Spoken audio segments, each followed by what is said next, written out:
ભારતમાં દે છે પવિત્ર સત્તાના સ્પર્શ કરુણ વંદન કરતો. I touch thee and salute the holy feet of Bharata Mata, the most powerful and the most merciful.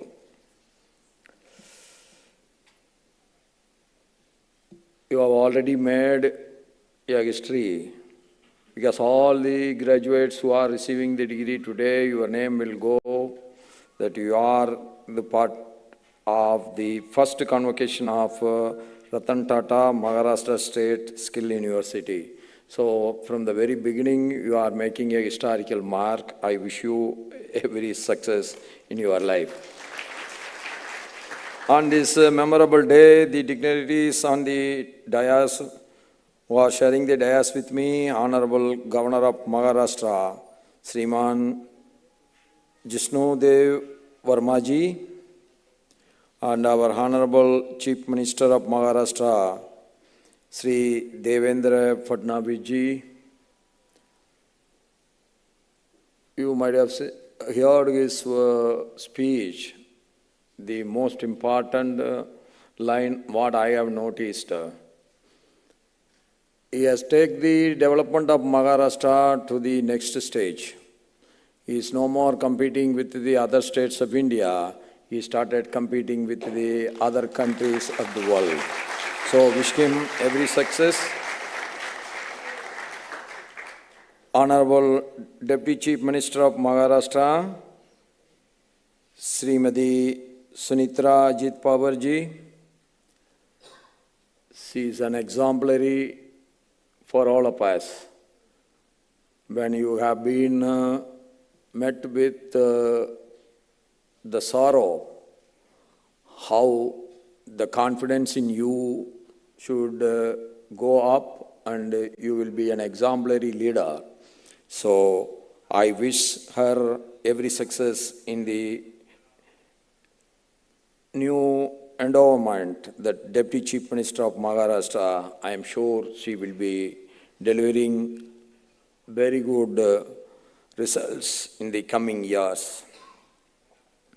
Honorable Minister, Skills, Employment, Entrepreneurship and Innovation Department, Government of Maharashtra, Sriman Mangal Prabhat Lodha ji.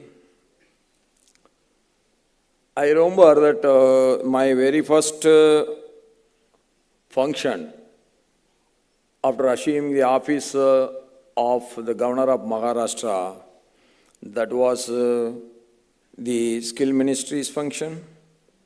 And on that day, the German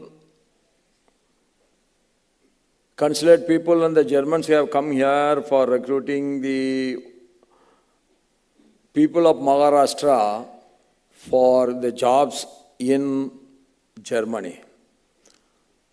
On that day, I was astonished. Government machinery is working so well to get a job for its youngsters in a foreign soil, that too technically one of the well-developed nation like Germany. So that is, I think, it is continuing, and it will be continued for the betterment of Maharashtrians. The Chief Secretary, Government of Maharashtra, Sri Rajesh Agarwal ji, Additional Chief Secretary, Skills, Employment, Entrepreneurship and Innovation Department, Government of Maharashtra, Srimati Manisha Verma ji, Founding Vice Chancellor of Ratan Tata Maharashtra State Skills University, Dr. Apurva Palkar ji, students, teachers, parents, and the officials, elders who are assembled here, sabko namaskar. I am pleased to be here today at the first convocation of the Ratan Tata Maharashtra State Skills University, Mumbai. Today is not just a celebration of academic achievement, but a milestone in India's journey towards becoming a global hub of skilled human capital. I extend my heartiest congratulations to all the graduates And your success reflects not only your hard work, but also the vision behind this university to create the workforce that is not just educated, but truly skilled, adaptable, and ready for the future endowment. When I was the governor of Maharashtra, Jharkhand, and other states, I have always stressed upon the need for skill development and learning of the new age technologies. I have gone many universities. They will be always submitting a lot of papers.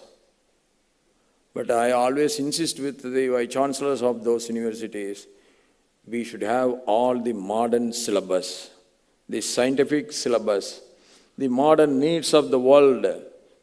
We should not be lacking behind, our youngsters should not be lacking behind the modern knowledge required to meet out the scientific challenges and the industrial challenges.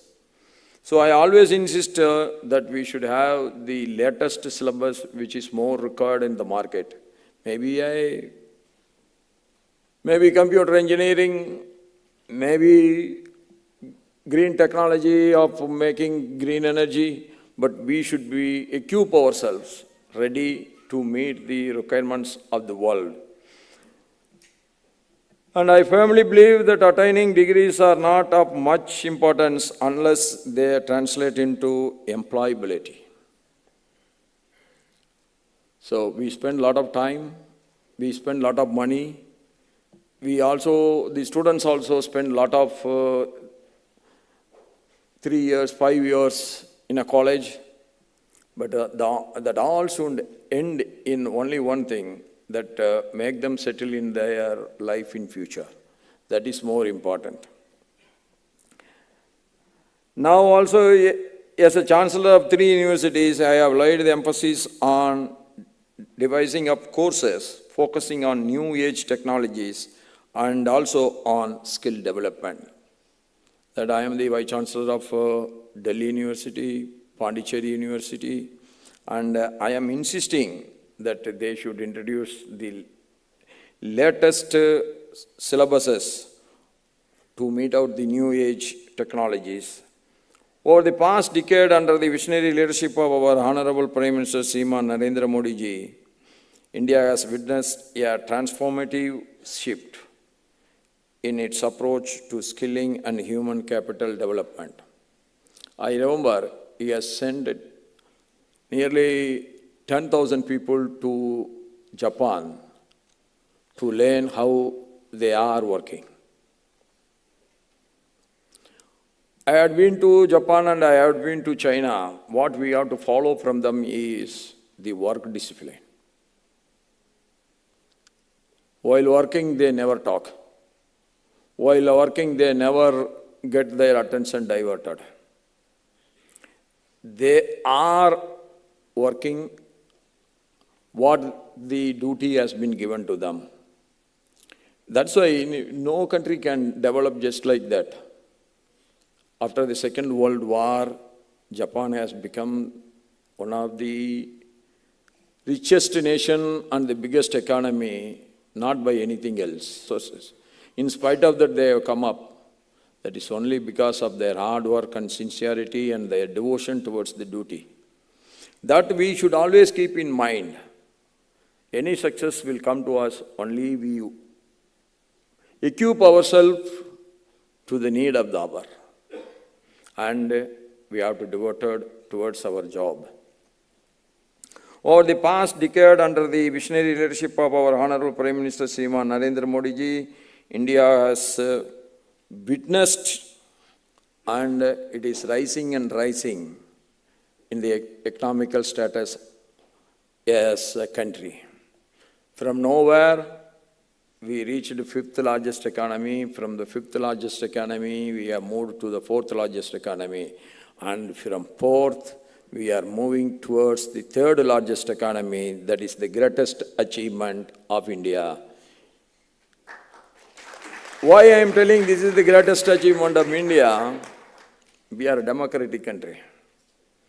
We are not like Chinese ruling system is not here. In China, if the political leadership decides, that is almost final. India, you take one project, then 10 views will be coming against that the very next day morning.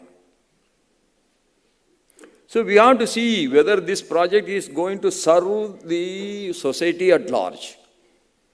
See, anything, there will be plus and minus. We have to calculate whether the plus is more or the minus is more. We should not try to project the small, small minus as big one. Then the whole world is going to be dark tomorrow. That should not be our attitude. We should take the right positive steps taken by anyone, which is good for the society at large. That should be encouraged and that should be supported by all of us.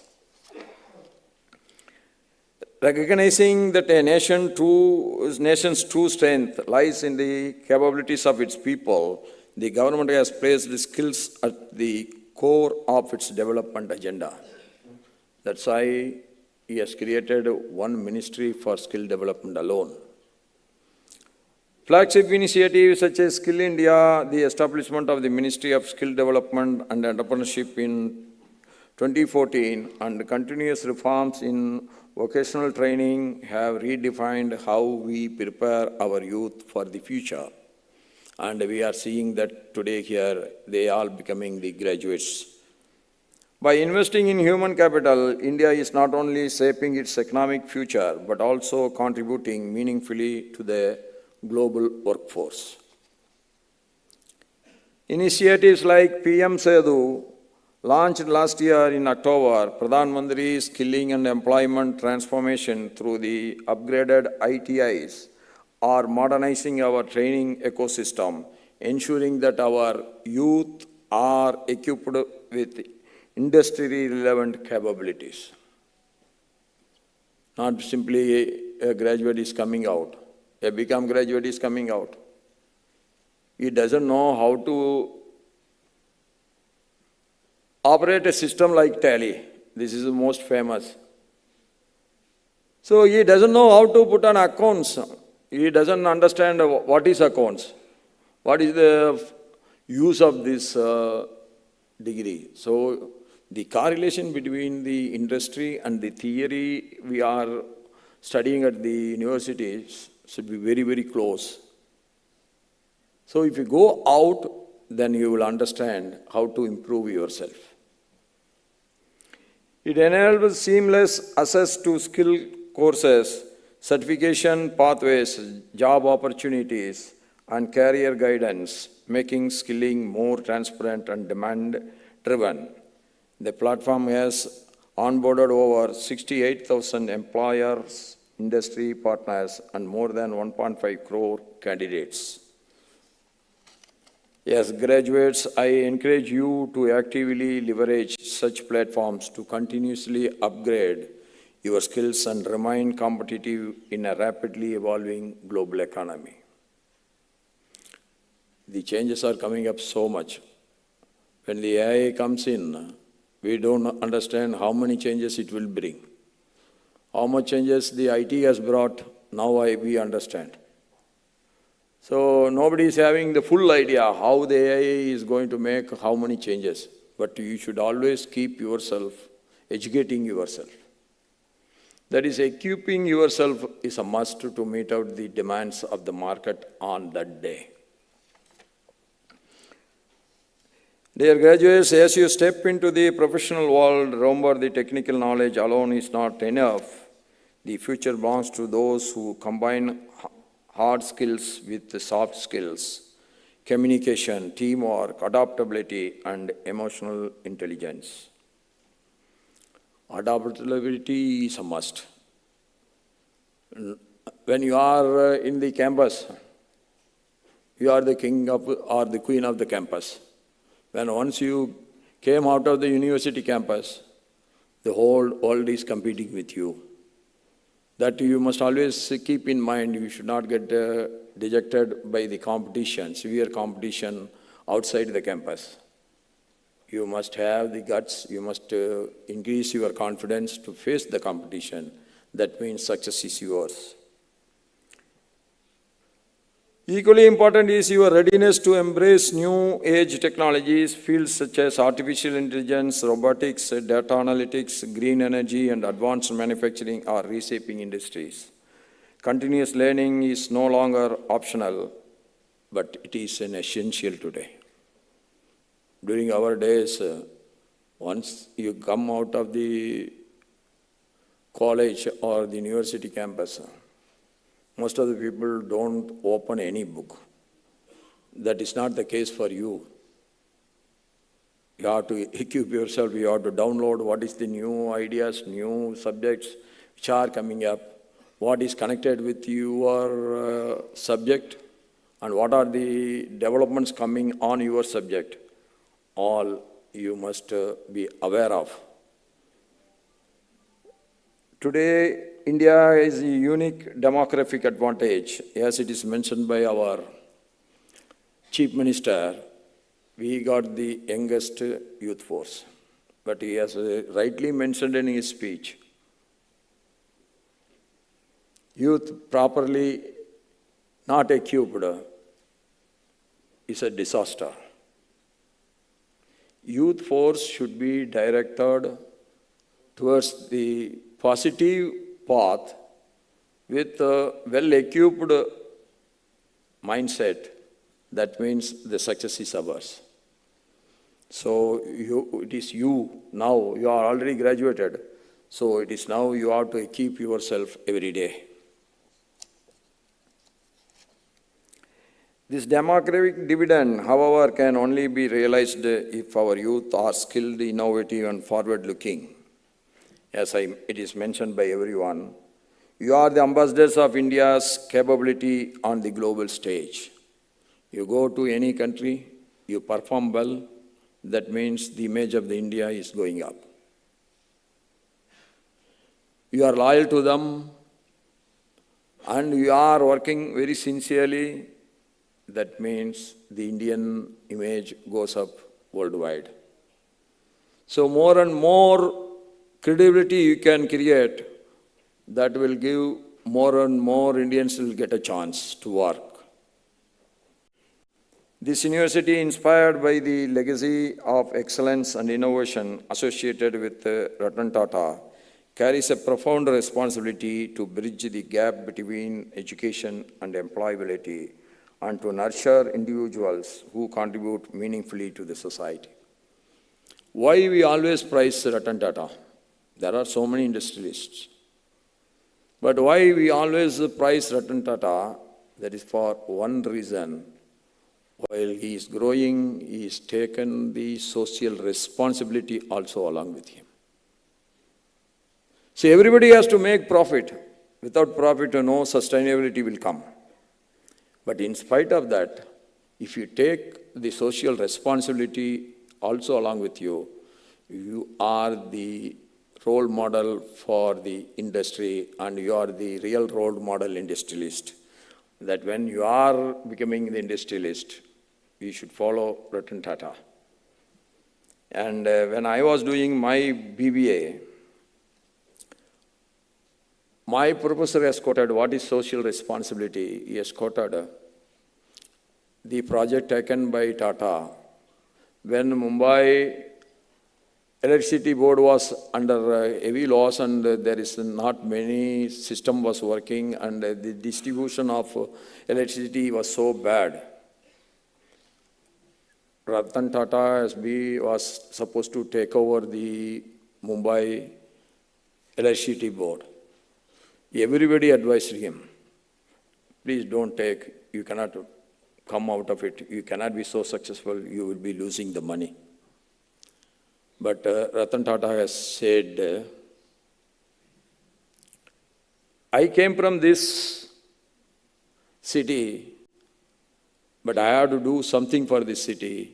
Even if I lose all my money, let me do one social work. I will take this job and I will make it very successful. And that is what we have seen, that the willpower of him make his efforts very successful, and that becomes a role model for the entire country. Graduates, as you receive your certificates today, remember that this is not the end of your journey. The journey never ends. Life journey never ends. It concludes at one point. That means another opening is there. You have to take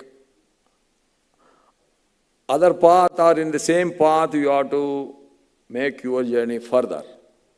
So in life, the journey never ends. If one door is closed, that means another door is going to be opened. You have to move by that. And as you move forward, let your skills contribute not only to your personal success, but also to the larger national vision of a skilled India, a self-reliant India, and ultimately a developed and prosperous nation. That is what I want to tell you. If every individual grows, then every family grows. If every family grows, every society grows. If every society grows, then the state grows. And every state grows, the country grows. And we should do our duty first. That is the greatest contribution that we are making towards the nation. And my very best wishes to all of you for a successful and progressive future. Jai Hind, long live Mother Bharat, Jai Maharashtra. Thank you everyone.